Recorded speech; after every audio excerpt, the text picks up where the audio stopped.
Isso é um biblião. Vou começar a usar agora. Bom dia a todos.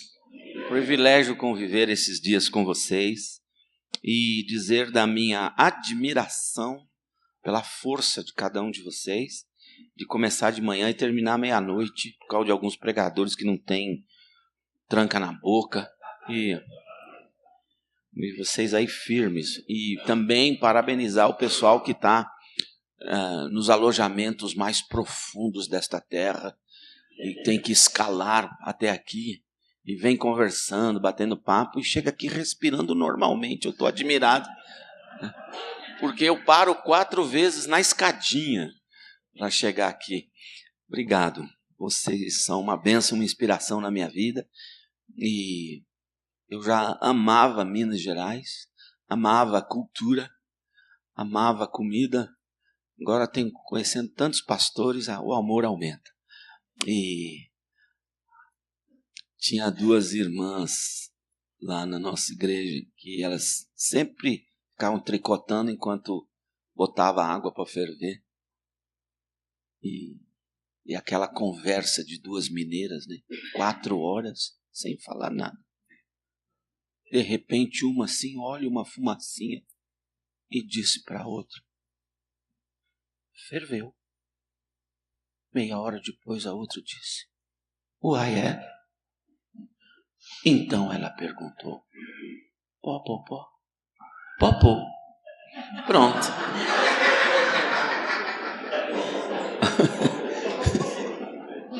Muito bom, né? Minas Gerais.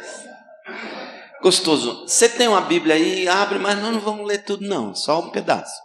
Livro do profeta Jonas. Desculpe o pessoal aí do vídeo, mas eu não tenho formiga no pé. Se eu ficar parado. Livro do profeta Jonas. Eu vou falar amanhã toda, à tarde não, né? Eu não sei, acho que à tarde já é o pessoal que ensina a fritar ovo, não é? Eu não sei o que significa homilética, deve ser isso. Vocês vão descobrir depois das aulas finais que o seu amigo aqui, realmente dormiu, não só na biblioteca. Então, Jonas,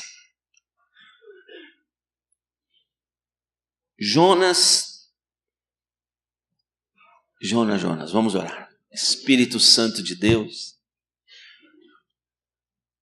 olha para nós de novo e entra lá dentro da nossa cachola, cheia de preocupações, pensamentos, coisas que precisamos fazer, que ficaram lá para trás nessa semana.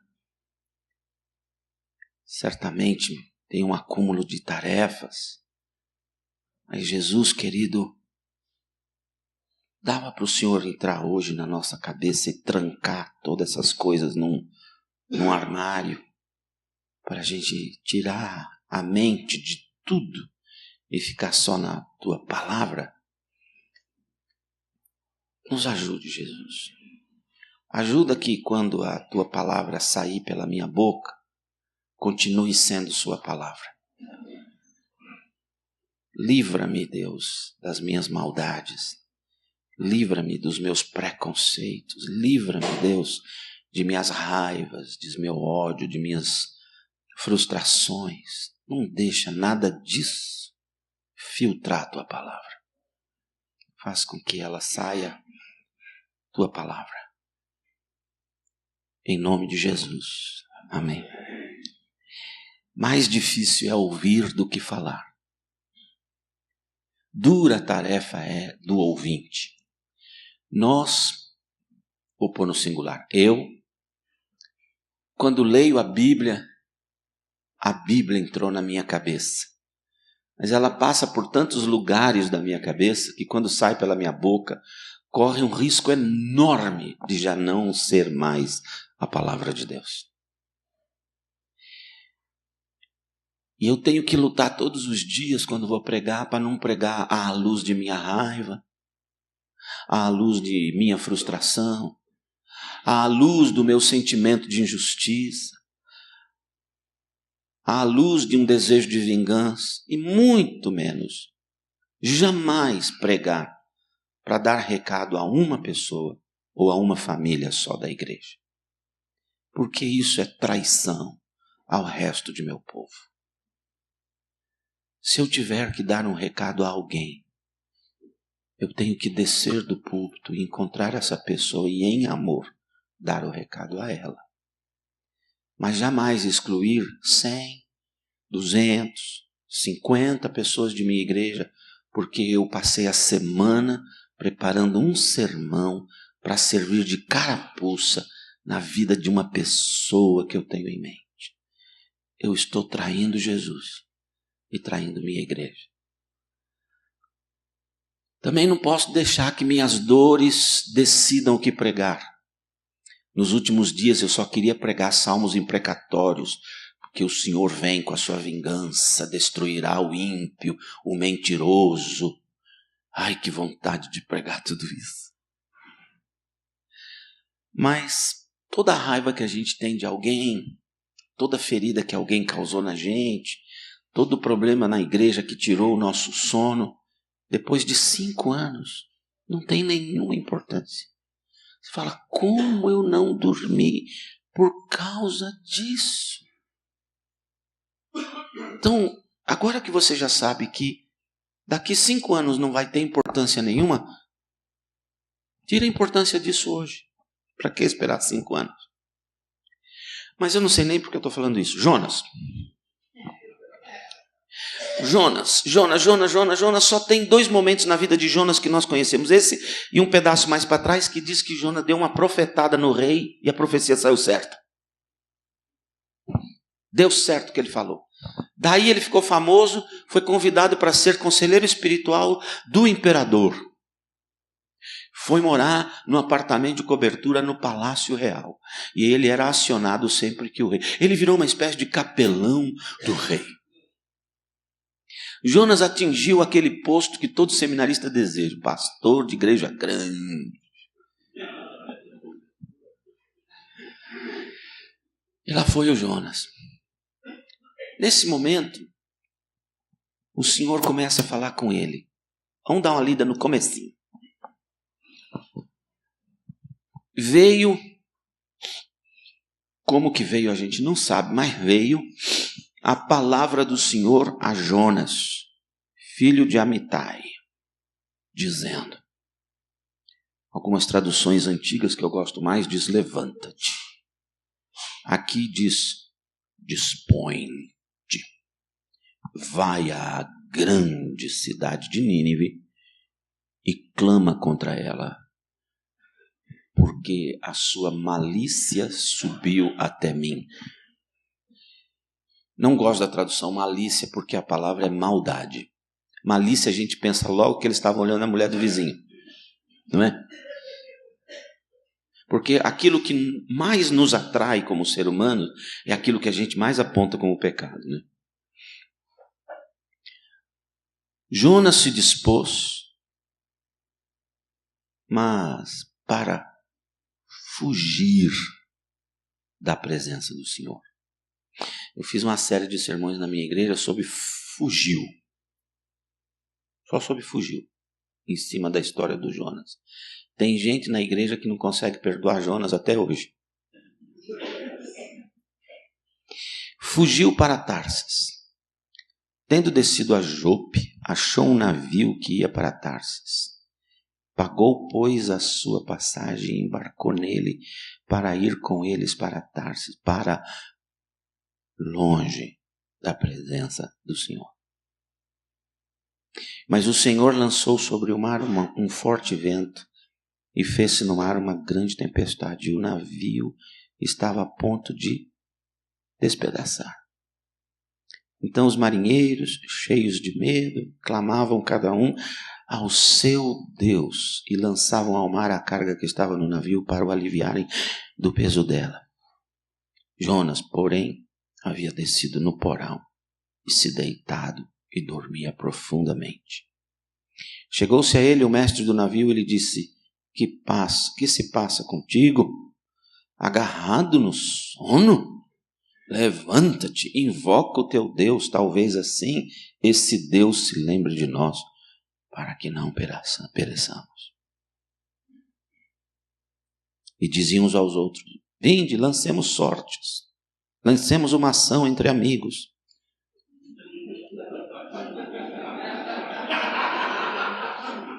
É sorteio mesmo, gente.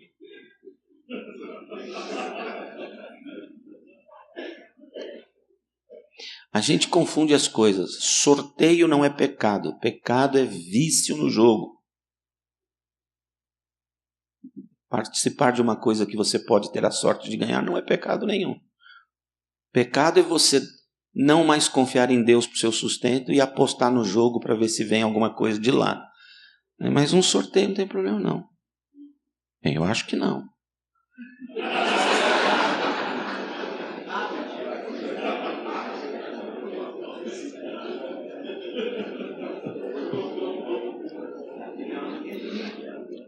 Mas vamos lá na ação entre amigos do Jonas. Lancemos uma ação entre amigos para que saibamos, por causa de quem nos sobreveio esse mal. Lançaram sortes e o azar caiu sobre Jonas.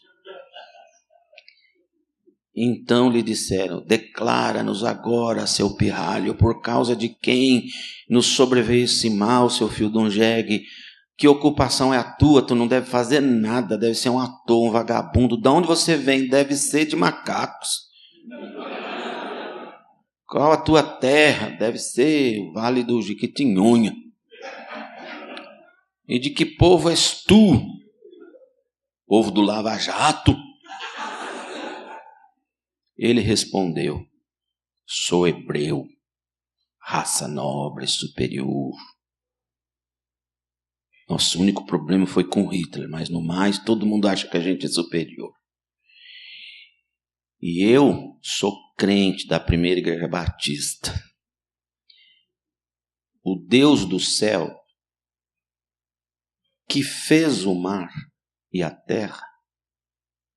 Então os homens ficaram possuídos de grande temor e lhe disseram: que é isto que fizeste, seu cabra da peste?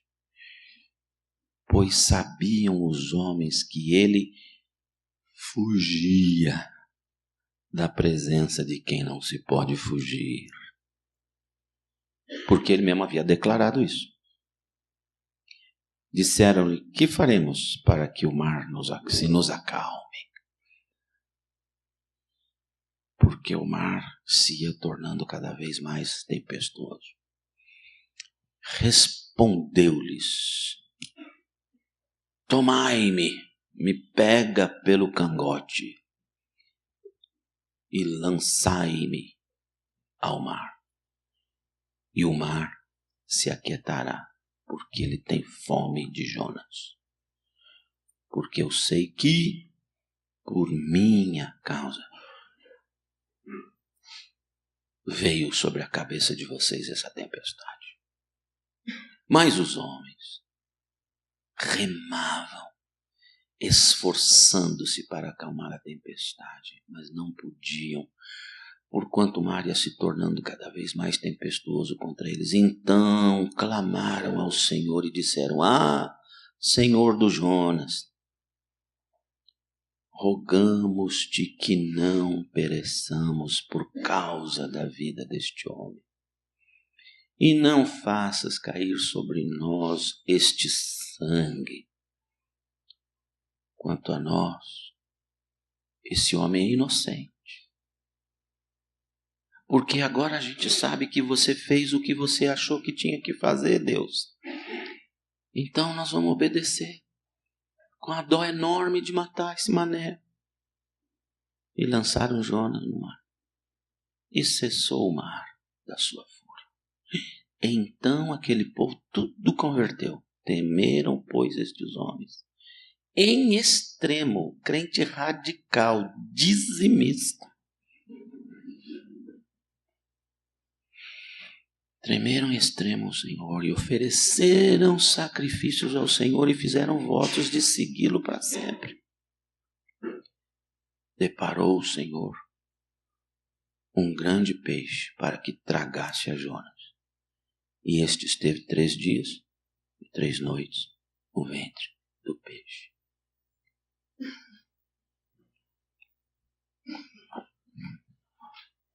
Jonas. O Jonas está bem. Está no palácio. E vem a palavra do Senhor. Mandaram um WhatsApp para ele. Do céu. Jonas, vai para a cidade de Nínive. Clama contra ela, porque a malícia dela subiu até mim. E diz para eles que daqui 40 dias, se não tiver conversão, arrependimento, mudança, eu vou destruí-los. Vou dizimá-los da face da terra. E aí, nós precisamos entender algumas coisas. Os ninivitas gostavam de adorar um Deus do mar. Um Deus peixe, um Deus criatura marítima. E dentre as manifestações de adoração dos ninivitas estava o sacrifício de crianças. Que pegavam as crianças vivas e lançavam das rochas para que o Deus deles as tragasse e assim ficasse feliz. Anos antes, 20, 30, 40, não sei exatamente quanto, não lembro mais, os ninivitas invadiram aquela região de Israel. Fizeram uma guerra sangrenta, mataram quase todos os homens. Violentaram sexualmente as mulheres e levaram cativos todas as crianças possíveis para serem jogadas ao Deus deles. Isso ficou na memória do povo. E essa história era contada. Alguns homens sobreviveram, alguns velhos, algumas crianças haviam escapado. A nação vai sendo reconstruída, há um momento de paz. Mas há um ódio mortal contra os ninivitas. Os ninivitas eram para os judeus uma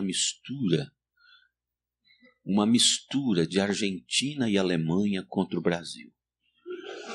Agora você entende o ódio. Agora você consegue entender o ódio. E aí vem o Senhor e diz para o santo Jonas, profeta do Deus Altíssimo, vai para Nínive, prega para eles, 40 dias, senão eu vou destruí-los. Vou jogar um míssil atômico daquele menino da Coreia do Norte na cabeça deles. E Jonas fala, para que esperar 40 dias? Faz o teu serviço agora. Diz a Bíblia que Jonas se levanta, mas para fugir da presença do Senhor. Desce até a cidade de Jope. Jope é uma cidade interessante, eu passei lá uma vez na minha vida. Jope é uma cidade interessante, bonitinha, a parte antiga ainda é mantida como há 2000 anos atrás. E tem uma casa que supostamente é a casa de Pedro, a casa do curtidor onde Pedro estava dormindo. Ele estava numa casa, não sei de quem era, que ele estava dormindo na laje, lembra? Pedro tinha uma herança cultural carioca, gostava de uma laje. Ou os cariocas descendem de Pedro, alguma coisa deve ser, porque adoram um pagode na laje, né? Pagode na laje. E, bom, Jope é interessante porque marca a visita de 2 personagens que mudaram a história. O primeiro personagem é o Jonas. Jonas vai a Jope para fugir da presença de Deus. Pedro vai a Jope para ir ao encontro da orientação de Deus. Primeira lição que nós vamos aprender hoje de manhã. Lugar não faz diferença na sua vida. Você é que faz diferença no lugar. Eu tive a oportunidade uma vez de pregar para pastores da Igreja Evangélica Livre, muito forte no Canadá, nos Estados Unidos, mas mais no Canadá. Tem algumas evangélicas livres no Brasil. Eu fui pregar numa conferência, fui falar uma vez numa conferência de pastores nas montanhas da Califórnia. E como eu ia falar uma vez só e eu não entendia lufas de inglês, hoje lufas e meia, e o meu intérprete estava do meu lado e eu disse para ele, se incomoda se eu der uma caminhada enquanto está esse momento aí, mais Assembleia Batista, proponho, tiro, põe e tal. E eu tenho uma dificuldade enorme com esta parte da fé. Proponho, está na mesa. Fora de ordem, peço palavra. Eu tenho dificuldades com a exegese dessa parte. E eu fui lá fora caminhar e vi um lago maravilhoso, paradinho, espelhado, e era outono, as árvores bem coloridas, as folhas de diferentes cores, e refletindo na água. Eu achei aquilo maravilhoso. Tinha uma pedra de granito, uma placa nessa pedra, tá? Uma cruz do lado.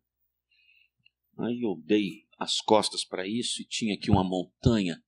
Ela era tão grande, parecia que ela ia encurvando em cima de mim, me abraçando, e aqui um abismo profundo. Eu olhei assim, aquele abismo e a montanha subindo de lá, nascendo no abismo e sendo muito maior do que tudo, parecia ir a me abraçar. E eu tive uma sensação gostosa do Senhor. Aquela montanha era tão grande que parecia que ela era o Senhor me abraçando. Eu falei, que gostoso, tal. Bom, continuei o meu caminho e voltei. Quando eu voltei, meu amigo falou, puxa, ainda bem que você voltou. Eu falei, por quê? Eles estão avisando aí que não é para andar sozinho por aqui, sempre em dois. Eu falei, mas eu estava ali no laguinho, onde tem uma cruz ali, estava olhando a montanha, tive uma sensação gostosa da presença de Deus. Ele falou, mas não pode andar sozinho. Eu falei, por quê? Ele falou, porque tem muito urso. Urso? E quando eles ficam de pé, é o dobro da sua altura. E eu falei, e por que quando tem dois eles não atacam? Não, é porque um pode avisar que o outro foi. A lógica americana. Rapaz, aquela sensação toda da presença de Deus sumiu. Aí ele falou assim, sabe, eles estão convidando a gente para ir em grupos, visitar o lago. Tem uma pedra de granito com uma placa e uma cruz. Porque esse lago aqui tinha um menino de 18 anos num acampamento aqui, e ele olhou o abismo e olhou a montanha, e ele sentiu tanto a presença de Deus que ele se ajoelhou e fez a seguinte oração: Senhor, se o Senhor quer um homem que pregue a palavra de Deus, somente a palavra de Deus, fortemente a palavra de Deus, custe o que custar para mim, o Senhor pode contar comigo. Deus ouviu a oração dele. 30 anos depois ele veio aqui com uma equipe e colocou essa placa em memorial àquele dia de consagração da vida dele. Você já leu a placa? Vamos lá ler a placa. E tinha aquela oração e tinha uma palavra de gratidão por tudo que Deus estava fazendo na vida dele até aquele momento, e isso já faz 30 anos. Assinado Billy Graham. Eu falei, quê? Eu estava no mesmo lugar onde o homem tomou aquela unção poderosa. Não aconteceu nada comigo.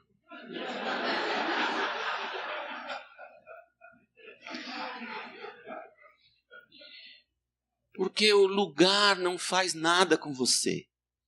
É você que faz com o lugar. Eu estive no possível lugar da manjedoura, onde Jesus foi ali colocado, naquele estábulozinho e na caixinha de comida dos bichos, a Maria o acomodou. Você sabe que até o ano 300 e tralalá não existia cristianismo. E nem templo. Nós é que inventamos esse negócio de templo. O Novo Testamento inteiro foi produzido para ser lido em casas, um de frente para o outro. Mas o Constantino, o último imperador romano, que diz a história, se converteu, uma ova, foi uma jogada política importante, um dos caras mais sanguinários, já matou um irmão na frente da mãe, depois matou a mãe, matava todo mundo que ele achava que... Um sanguinário, um maluco, um doido, mas ele tinha um auxiliar direto que era cristão, também, um de cada lado. E que um era o próprio Satanás, o outro era usado. E esse cara fala assim, olha, o Império Romano está decaindo, nós não temos grana para sustentar todos os nossos governadores ao longo dos 150 países que nós dominamos. E você já ouviu, você vê, a gente persegue crente, vive queimando, fazendo fogueira. O pessoal reclama que não tem combustível para acender lâmpada, a gente dá 3, 4 crentes, queima uma semana. Tá uma beleza para a gente isso. Mas eles têm uma fé muito grande. E eles têm um pastor que cuida deles. Que é um cara que trabalha secularmente, como todo mundo trabalha, mas ele é mais idoso, mais conhecedor da Bíblia, tem um respeito muito grande entre as pessoas, elas ouvem. Ele visita as casas deles e fala do amor de Deus para eles, e eles reconhecem neles um dom de apacentador de almas.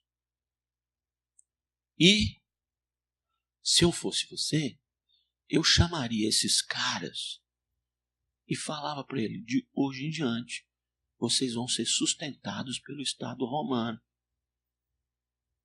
Mas eles não vão aceitar se você não batizar. Porque eles têm um DNA batista muito poderoso. Essa foi uma inserção minha na história. Então, e aí o Constantino é convencido disso e ele pega todos esses pastores que brotavam naturalmente assim, bluf, só pelo jeito deles, pela maneira deles, as pessoas já iam reconhecendo que ele era pastor. O concílio era o povo. O seminário era o joelho dele no chão e a cara na Bíblia. E aí, Constantino gosta da ideia, batiza, declara que o Império Romano agora é cristão. E ele começa a chamar esses pastores que trabalhavam na olaria, alguns eram até escravos, e começa a chamar esses meninos e fala assim, olha, é o seguinte, você é que vai governar essa gente. Eu vou te orientar e você amansa o povo. E não está escrito na Bíblia que toda autoridade foi colocada por Deus? Tá. Então, eu entendi que não é o sacerdote dos deuses romanos que me ungem como rei. É o sacerdote evangélico. E aquele pastorzinho, humilde. Então deixa ungir a tua cabeça. Que maravilha. O imperador se converteu e pôs a cabeça dele debaixo da minha mão. E agora o imperador disse, vai e diz ao povo para obedecer o imperador. E desde então, desde antes disso, nós vamos falar de cristianismo. Desde então, o cristianismo é usado pelo imperador como fantoches para fazer o povo acreditar que aquele mané foi ungido por Deus. E o cristianismo usa o mané para ganhar terras, para ganhar prédios, para ganhar concessões. E aí fica aquele jogo político importante de que o imperador abençoa o sacerdote abençoa o imperador na frente de todo mundo. E assim começa. Alguém fala, peraí, mas a roupa que esses meninos estão usando não é fashion. É fashion os olhos, de tão feia. Então, os estilistas do império começam a criar roupas para dar diferenciação dos cargos de ascensão no então, agora, recém-formado cristianismo. E dá dinheiro, e dá terras, e dá autoridade. De maneira que toda vez que tinha um rei, vai o sacerdote maior ungí-lo na frente do povo. E o povo diz, é de Deus. Por sua vez, o imperador cheio de grana vem aqui e diz, que tal estas terras para vocês? E começa o jogo político interessante, do qual a gente participa até hoje de um jeito ou de outro. Aí logo alguém buzina na orelha de seu imperador. Vão fazer uma escala hierárquica de ascensão ao cristianismo. E aí eles pegam um mané chamado Gregório. E o Gregório vira o primeiro papa conhecido. E Gregório faz uma pesquisa científica, antropológica, arqueológica, e descobre por A mais B algumas coisas que nunca ninguém tinha descoberto. Primeiro, Pedro é o primeiro papa. Segundo, sexo é pecado. Porque acho que Gregório não funcionava, então ele quis bater em todo mundo. E nós, evangélicos, até hoje acreditamos no Gregório, que sexo é pecado.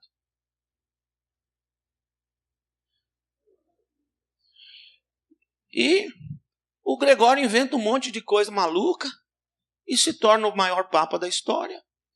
E aí, então, ele convence Constantino a fazer uma recuperação dos territórios santos. Como nesse momento tinha a chamada paz romana é assim, você gosta do imperador? Não, tchum, corta a cabeça dele. Você gosta do imperador? Gosto. Isso era a paz romana. Não tinha confusão. Aí, eles pegam o exército, que era de milhões de soldados, caminha para as terras santas. 400 anos depois de Jesus, todas as evidências arqueológicas estavam à flor da pele, não precisava cavar nada. O que o Constantino faz? Ele vai em cada lugar que ele achou que era, em vez de fazer um X, pôr uma cerquinha e uma plaquinha, casa do Pedro, casa de Maria, local da manjedoura, Getsemane, em vez de pôr um X, uma plaquinha, uma cerquinha, ninguém pisa, ele construiu uma catedral em cima, em honra ao Senhor, pedido pelos papas.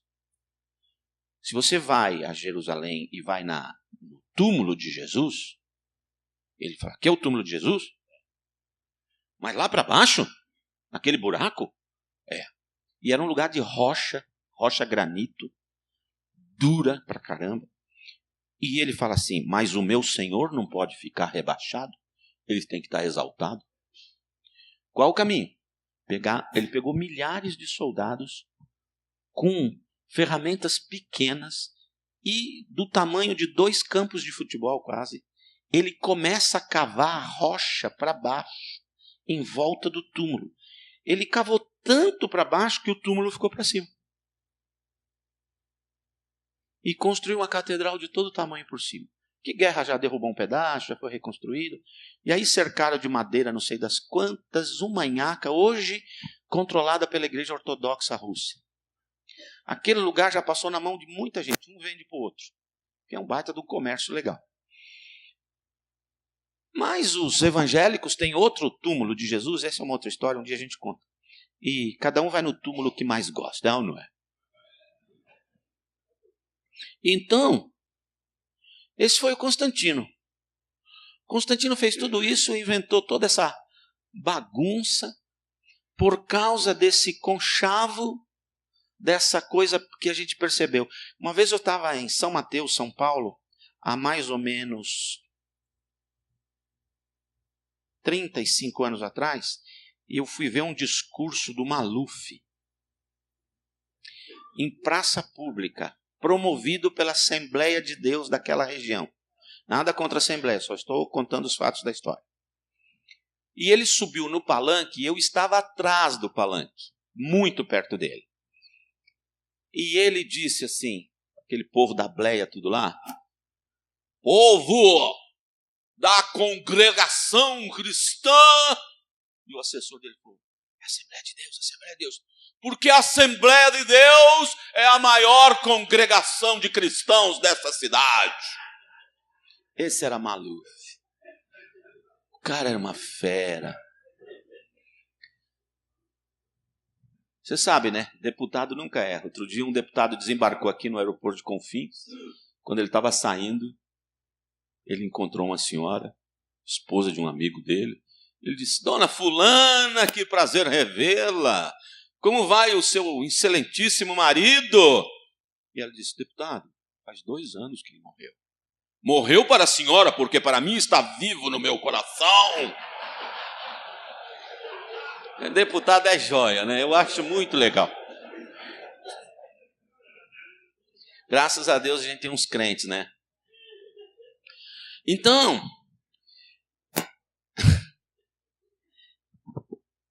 vamos voltar ao tio Jonas. Por que eu estou falando tudo isso? Porque essa coisa do Estado utilizar a religião também era com Israel. Quem ungia o rei era o sacerdote. Lembra a história do nosso Samuel, Saul. Saul ou Esaú? Antes do Davi, Saul. Esaú é o irmãozinho do Jacó? E eu troco o nome direto, gente. Vocês já notaram, né?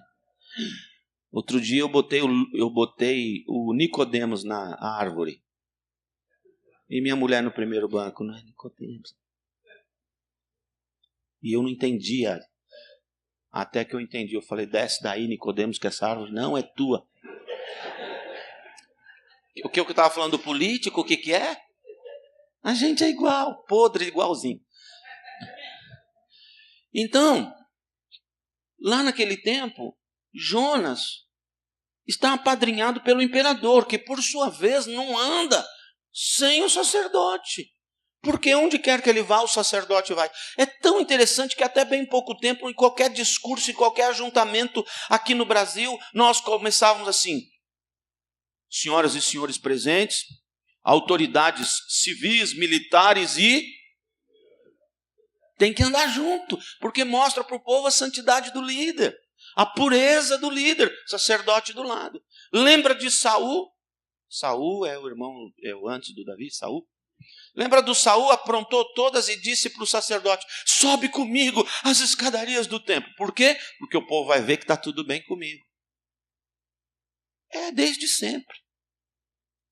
E Jonas agora está apadrinhado pelo imperador, morando lá, e Deus vem e diz assim para ele, vai lá. E aí ele vai para Jope. Não é um lugar que muda você. É você que dá significado ao lugar. Você olha para Jope e fala assim, por aqui passou Jonas, por aqui passou Pedro. 2 homens, 2 decisões, uma diferente da outra. Jope é marcada pela desobediência de Jonas. Jope é marcada pela obediência de Pedro. Do que é marcada a tua cidade por sua causa? Do que é marcada a tua casa por sua causa? Não é a mudança de igreja que te vai fazer bem-sucedido. É a mudança do teu coração. Segundo problema. Eu só vou falar de problemas hoje. Quando Deus diz para Jonas, Jonas, vai à cidade de Nínive. Passou um filme na cabeça de Jonas. A invasão, os gritos, prédios, tendas, casas pegando fogo, mulheres correndo, sendo estupradas, crianças gritando apavoradas, sem pai, sem mãe, fogo e fumaça para todos os lados, cavalos. Tudo isso passa na mente dele, todos esses anos para nos recuperarmos, mas nós ainda temos traumas e dores profundas na alma por causa de tudo isso que aconteceu. Eu odeio os ninivitas. E vem o Senhor e me diz, vai e prega, porque senão eu vou destruí-los. Você está querendo me dizer que você vai dar uma chance a eles? Problema de Deus. Frequentemente, Deus ama quem a gente odeia. Incluindo sua sogra. Incluindo a Argentina. Incluindo a Alemanha. Incluindo aquele seu vizinho. Incluindo aquele estuprador que está preso na cadeia da sua cidade. Estava pregando no 3º Distrito de Polícia de São Paulo. Preguei lá 10 anos. 2 celas de frente para 2. Celas para 12 homens, com 60, 70 em cada, mais 20 no pátio. Eu me misturava no meio deles. Eu tinha uma enorme chance de ser agarrado e usado como motivo para fuga. Mas depois de uns anos, eu entrava no meio daquele pátio. Tinha preso com camisa de time que não era o meu, eu chamava pro pau. Mas assim, na cara, já entrava, via o cara com a camisa de São Paulo, do Palmeiras, do Santos, sempre tem. Né? Não vou te falar da camisa do Corinthians, porque tinha muito mais, mas eu sou corintiano. Então eu não ia brigar com o corintiano, mas quem não era, eu chamava pro pau. E por que eu chamava pro pau? Porque tinha mais corintiano para me ajudar lá dentro. E eu chamava, ô porcão, vai tomar agora. Se não arrancar essa camisa, vai tomar um muquete na orelha agora. Se tu é homem, vem aqui para apanhar na minha frente. E os presos davam risada, já me conheciam. E tirava uma. E o cara que não me conhecia tomava um susto, né? Mas aí os presos seguravam logo o cara. Era muito legal. Toda vez eles seguraram, graças a Deus. A cruz bateu nas minhas costas.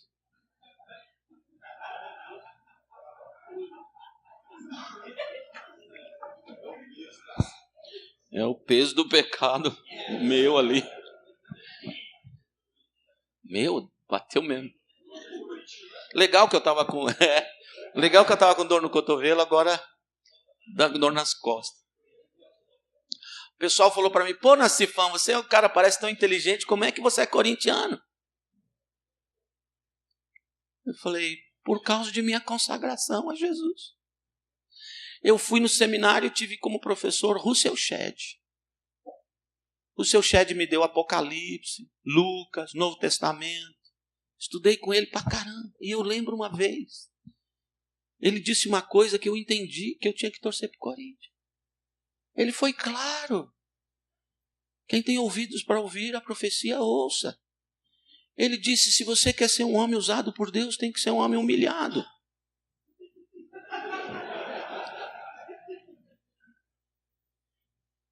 Por isso eu optei. Tem humilhação maior. Então, problema de Deus, ele odeia, ele ama quem a gente odeia. Eu estava no 3º Distrito e tinha um cara que tinha sido acusado de estuprar crianças de 2 anos a menos. E ele ficou numa celinha sozinho, porque se ele ficasse na cela com os outros, os presos davam um jeito de matá-lo. E eu estava pregando e eu falava, Jesus te ama. Jesus ama a sua vida. Jesus tem um plano novo para a tua vida.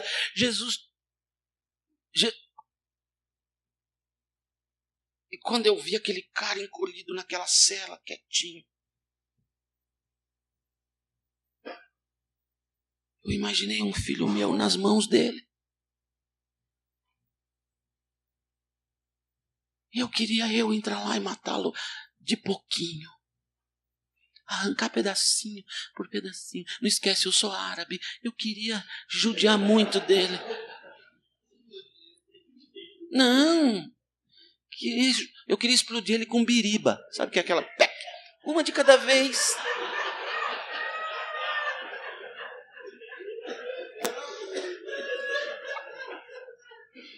Pra que? Puf, acabou logo. Tem que sobrar só a orelha dele pedindo clemência. Para falar para ele que Jesus o amava. doeu o meu corpo inteiro. Mas o Espírito Santo dizia, fala. Fala. E sabe o que veio na minha mente? Se eu falar para ele que Deus o ama, os outros não vão acreditar em você. E eu disse, incluindo você,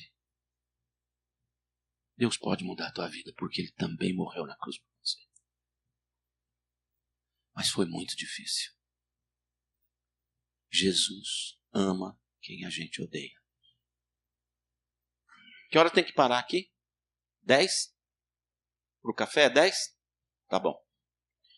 Aí, eu não sei para quem Jesus mandou você ir, mas vai. Às vezes o Senhor nos manda ir a pessoas ou a lugares que nós não queremos ir. E a escolha é sua. Primeiro problema do Senhor. Segundo problema do Senhor. Terceiro problema do Senhor. Agora não é do Senhor, agora é do Jonas. Deus disse para ele, vai a Nínive. E ele foi a Tarsis. Onde é Nínive? Onde é Tarsis? Geograficamente, depois você procura, é uma nhaca, bem longe de Nínive. Onde é Nínive? Onde é Tarsis? Eu sempre estou na direção de Nínive. Em obediência a Deus. Sempre que eu estiver em obediência, eu estou caminhando a Nínive. Sempre que eu desobedeço a Deus, eu estou caminhando para Tarsis. Nínive é o símbolo da obediência, Tarsis, o símbolo da desobediência. Para onde vai o barco de tua vida, meu irmão? O barco de minha vida aponta para lá, depois aponta para cá, aponta para lá, aponta para cá, aponta para lá, aponta para cá, não vai a lugar nenhum. Acho que isso é parecido com o que o Tiago disse. Isso é igual a onda do mar. Vai, não vai, vai, não vai, vai, não vai. Para onde tem apontado o barco? É exatamente esse lugar onde Deus te deseja. Se você está em dúvida, não se preocupe. Eu quero só aqueles que têm certeza. É esse o lugar. Pensa. Quando você não faz para a tua mulher o que você sabe deveria fazer, você foi para Tarsis. Quando você não gasta o tempo necessário de qualidade com teus filhos, como eles precisam de você, você, em nome do Senhor ou do reino, está indo para Tarsis.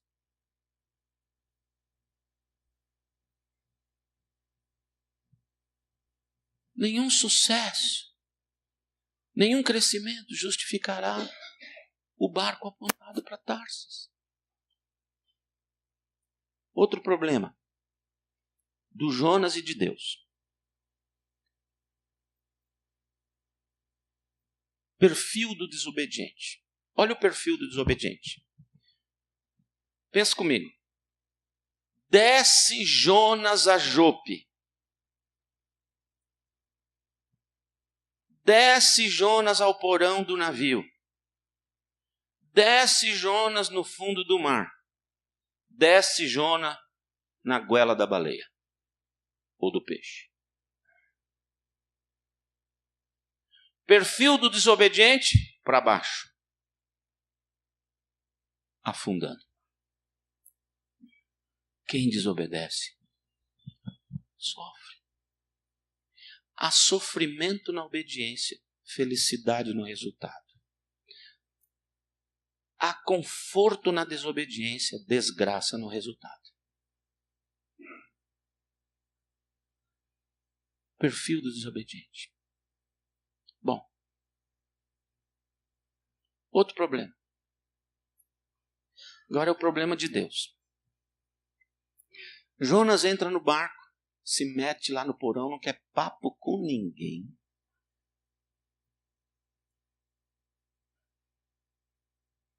Se enrola no meio do porão do navio, toma um monte de remédio de Dramin para dormir, baba e dorme profundamente. Ronca. Então Deus vai mandar para o Jonas a primeira ação direta dele. Com 4 ações de Deus aí na história. Primeiro, uma tempestade de despertamento. Literalmente, acorda. Problema de Deus. Não treinou com o sistema de mísseis norte-americanos. Não sabe jogar a coisa no lugar certo. Deus não tem pontaria. Jogou uma tempestade no Jonas, espirrou na tripulação, nos passageiros e em tudo que era barco ao redor. Problema. Quando a gente desobedece, Deus chove repreensão, correção, castigo. Deus gospe na nossa cabeça e espirra na cabeça de quem não tem nada a ver com a nossa desobediência.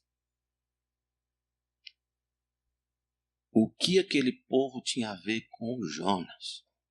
O problema era do Jonas, mas Deus joga a tempestade no Jonas e espirra na cabeça de todo mundo. O que é que está espirrando na cabeça de tua casa? O que é que está espirrando na cabeça de tua vila? Porque se Deus quiser jogar um negócio na tua cabeça, vai espirrar na cabeça de quem está perto de você. A gente tem que ter misericórdia do desobediente, orar pelo desobediente, pregar para o desobediente, mas não fica muito tempo perto, não.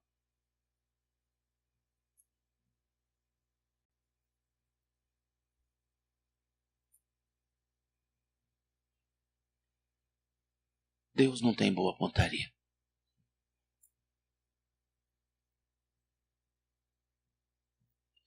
No meio dessa bagunça toda,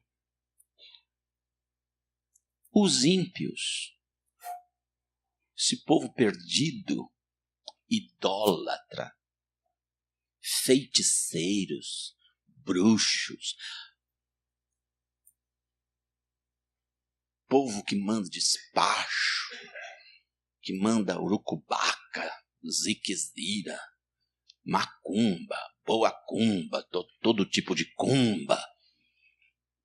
Esse povo miserento, desprezível, caótico.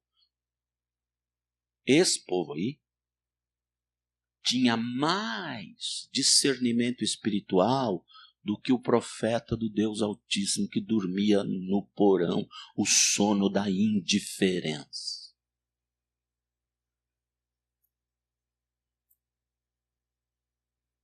Qual o oposto de longe? De alto? De feio? Não, bonito.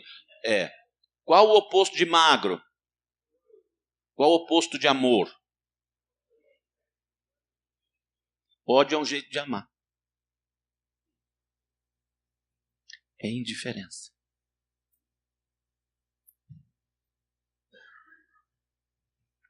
Quando eu vi a história da menina,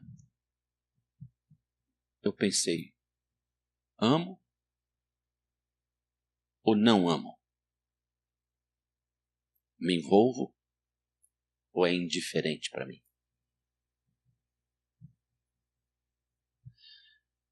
Jonas não amava nem o povo do navio, nem o povo de Nínive. Ele amava só a si mesmo. E usava a religião para conquistar as coisas que ele gostava. E não me tira do meu conforto espiritual. Em contrapartida, os ímpios, aquele que ele apontava como os perdidos, os que estão caminhando para o inferno, os idólatras, os mentirosos, os fraudulentos, os caras da corrupção, do lava-jato, os caras da macumba, os caras do espiritismo, os caras da malícia, da sexualidade depravada, do que tem opções erradas com a sua sexualidade, nós colocamos todos eles num balaio e dizemos: fogo do inferno. Tolerância zero. Vai levar 40 dias para quê? Destrói agora. Aquele povo começou a perceber que a tempestade não era natural. E o que os ímpios fazem? Eles se comportam como crentes. Eles começam a fazer assim: ó, gente, tudo aquilo que a gente foi comprar lá no Paraguai, a muambada toda, nós vamos ter que aliviar o navio. Você sabe por quê? Vou te falar uma coisa. Você entra num elevador, especialmente homens, né? A mulher também. Você entra num elevador, desses que cabe assim 15, 20 pessoas, vai lá para o 40º andar, entra todo mundo no elevador, cada um na sua, né? Alguns ainda no celular. Ninguém se fala. Já notou isso? Elevador subiu.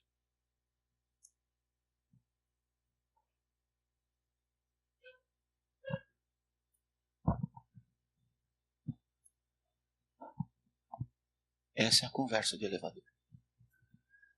Todo mundo com cara de idiota.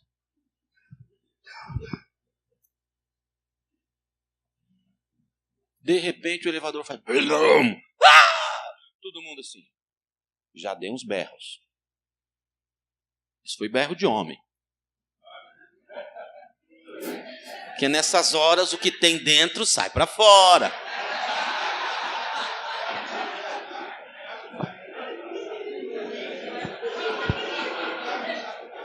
Revelou. Já era. E o cara, aquela compostura. O que será que está acontecendo? Já era, negão. Ô, brancão. Ô, nacifão. Já era. Primeiro é o berro. Aí todo mundo faz aquela compostura de novo. Do tipo, não foi nada. Aí o elevador fica dando aquele tranco. Soquinho para baixo, soquinho para cima. 5 minutos.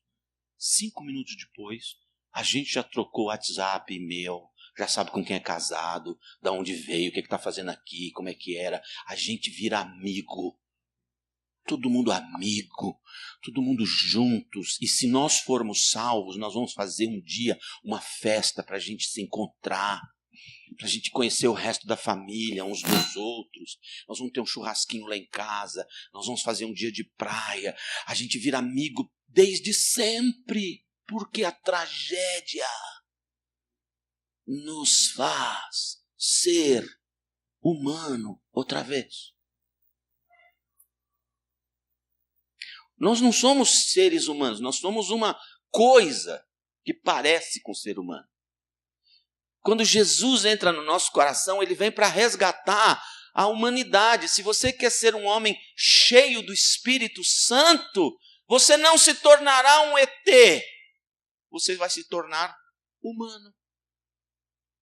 O que nós temos sem o Espírito Santo é desumanidade.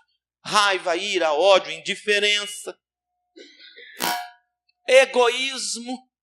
Qual a diferença de Adão antes de pecar e depois de pecar? Antes de pecar, Adão vivia dele para Deus, dele para Eva. Altruísmo. Depois que ele pecou, o que era de Deus ele queria para ele, o que era de Eva ele queria para ele. Isso chama egoísmo. Isso não é humanidade.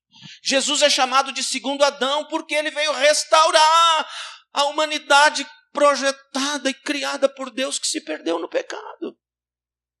Tem gente que pensa assim: se eu for cheio do Espírito Santo, eu vou caminhar diferente, minha voz vai mudar, eu terei uma postura assim.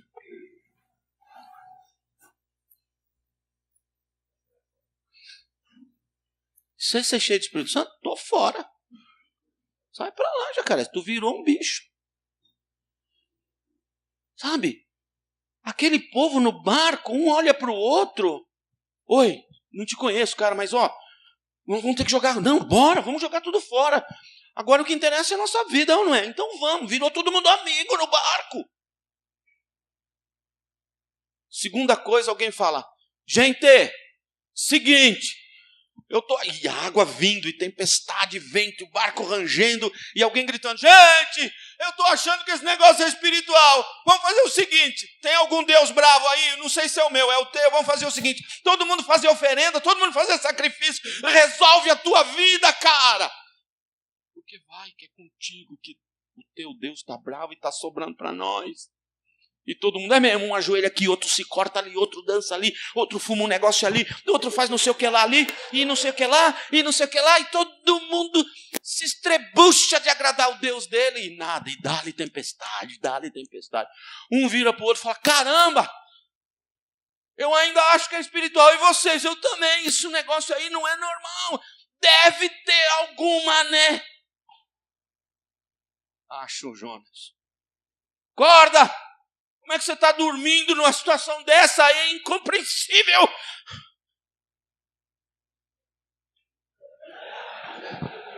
Isso é São Paulino, cara. O corintiano já tinha pulado e nadado. Sim, bora, vocês que se lasquem.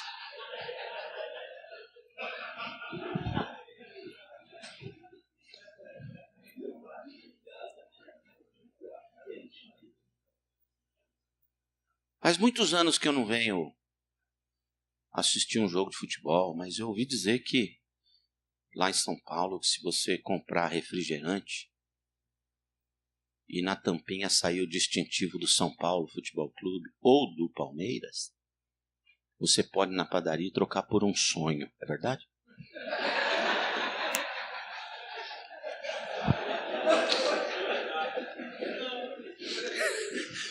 Aí, aquele povo vira tudo amigo, porque a tragédia arranca de nós a roupa de marca, a tragédia de nós arranca de nós o relógio Rolex, a tragédia arranca de nós o carro BMW, a tragédia arranca de nós o nosso nariz para cima, a tragédia arranca de nós os nossos títulos de mestre, doutor, a tragédia tira de nós o nosso título de presidente da associação não sei das quantas, a tragédia tira de nós o título de deputado, de presidente, de ministro, a tragédia tira, nós só viramos gente de carne e osso uns com os outros. Essa é a maravilha da tragédia. Eu desejo que você seja humano, sem tragédia.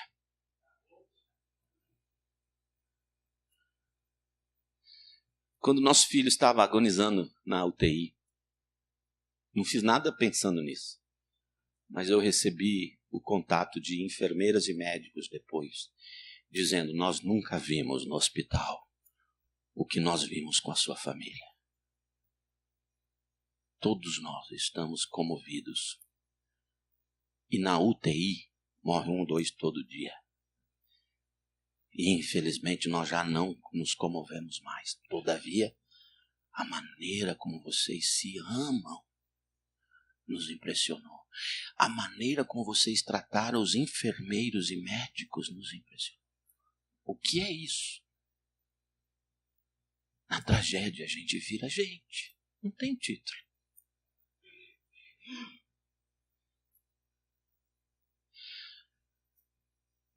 Mas o pior de tudo isso é que os ímpios demonstram mais discernimento espiritual do que os profetas de Deus. Nós chamamos para nós o título de salvos, santificados no sangue do Cordeiro, indo para a eternidade. Somos anunciadores das boas novas. E viemos aqui para resgatar o mundo da perdição. Uma ova. Nós nos metemos no nosso mosteiro evangélico e nos desligamos da nossa vizinhança, e eles que se lasquem. Se quiser entrar na minha igreja, se converte primeiro. Muda a tua roupa, muda o teu jeito, para de fumar, senão aqui não entra. Outro dia eu convidei um pecador para ir na minha igreja. Ele foi, ficou no culto, nos manifestou, foi embora. Dei uma ligada para ele, falei, aí cara, o que você achou do nosso culto? Ele disse, maravilha, eu nunca vi ninguém falar como você, mas eu não piso mais naquele lugar. Falei, por quê? Eu vi, no mínimo, uma meia dúzia dos maiores pilantras dessa cidade lá no seu culto. Eu falei, sabe quantas pessoas tem no meu auditório? Naquele dia tinha 700 e tralalá. Você só achou meia dúzia.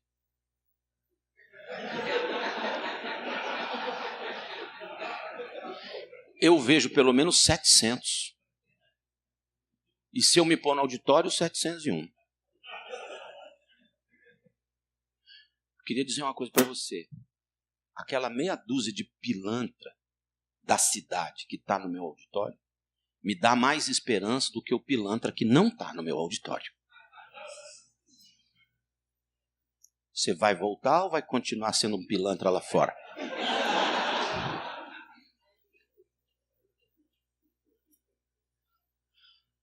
Aí eu falei para ele assim, na minha igreja tem uma placa de entrada e uma placa de saída. Você vai notar. A placa de entrada é proibido a entrada de pessoas perfeitas. E a placa de saída é, você está entrando em campo missionário. Mas eu vou mudar a placa de saída. Você está no campo missionário e daqui a pouco vai para outro. Porque dentro da igreja também é um campo missionário. Mas eu disse para ele assim, olha, minha igreja não é lugar de perfeitos, é lugar de consertar pilantra. Minha igreja é aberta a todo mundo. Ele falou, ok, entendi. Eu falei, então volta, porque eu quero ter esperanças a seu respeito.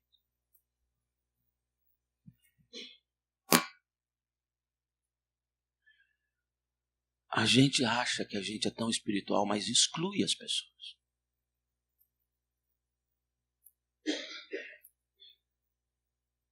Não estou dizendo que a gente tem que gostar do que eles praticam, mas nós devemos amá-los. Eu sempre digo na minha igreja, Deus te ama do jeito que você é, mas Ele não quer que você permaneça onde você está. Os ímpios com mais discernimento espiritual do que o profeta do Deus Altíssimo. Isso é um tapa na cara, muito grande. Então Jonas confessa, rapaziada, é o seguinte, discernimento espiritual de vocês, nota 10. O Deus a quem vocês adoram, 0.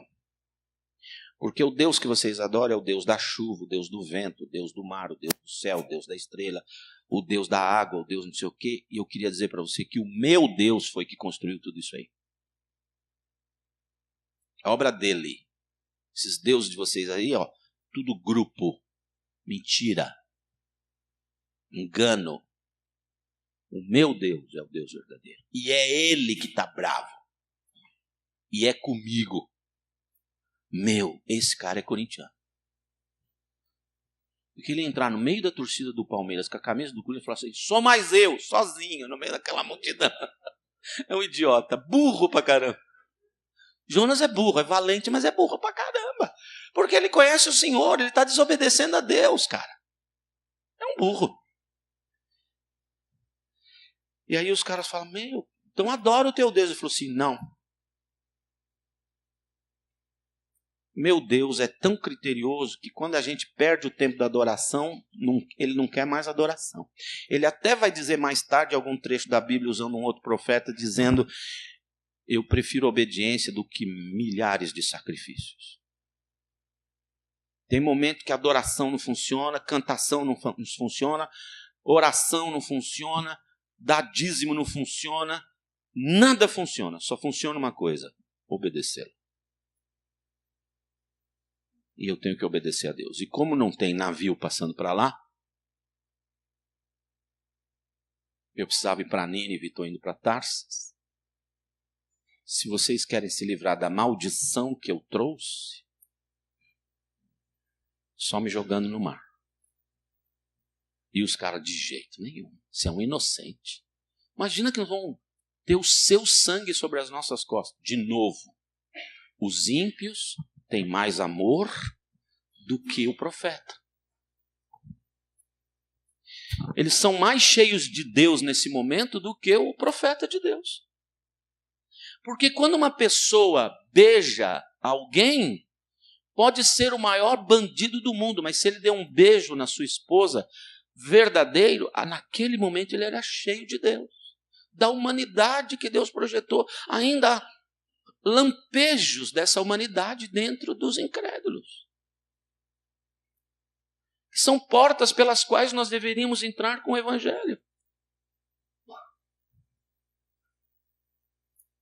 Jesus disse assim: vocês se amarem, não tem problema nenhum, os bandidos se amam. O negócio é eu amar o bandido. E aqueles caras demonstram mais amor do que os crentes. Outro tapa. Puxa, eu dei com muita força.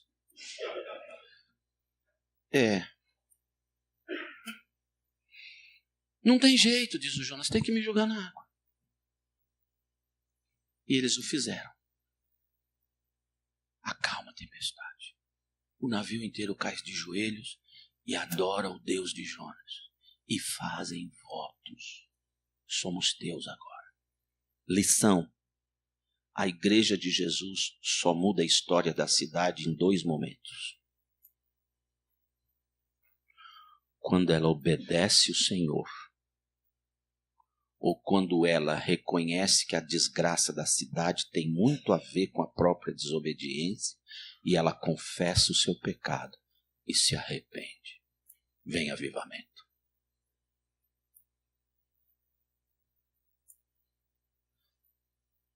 A gente reclama dos políticos e daqui a pouco tem eleição e você acha que vai mudar o Brasil para mais 4 anos? Todo mundo que é candidato hoje não foi evangelizado quando era criança. Quer mudar o Brasil? Ganhe o Brasil para Cristo. E tenha certeza de que esses meninos e meninas e jovens que estão indo para as universidades são cheios de Deus. Amados, Jonas foi jogado na água.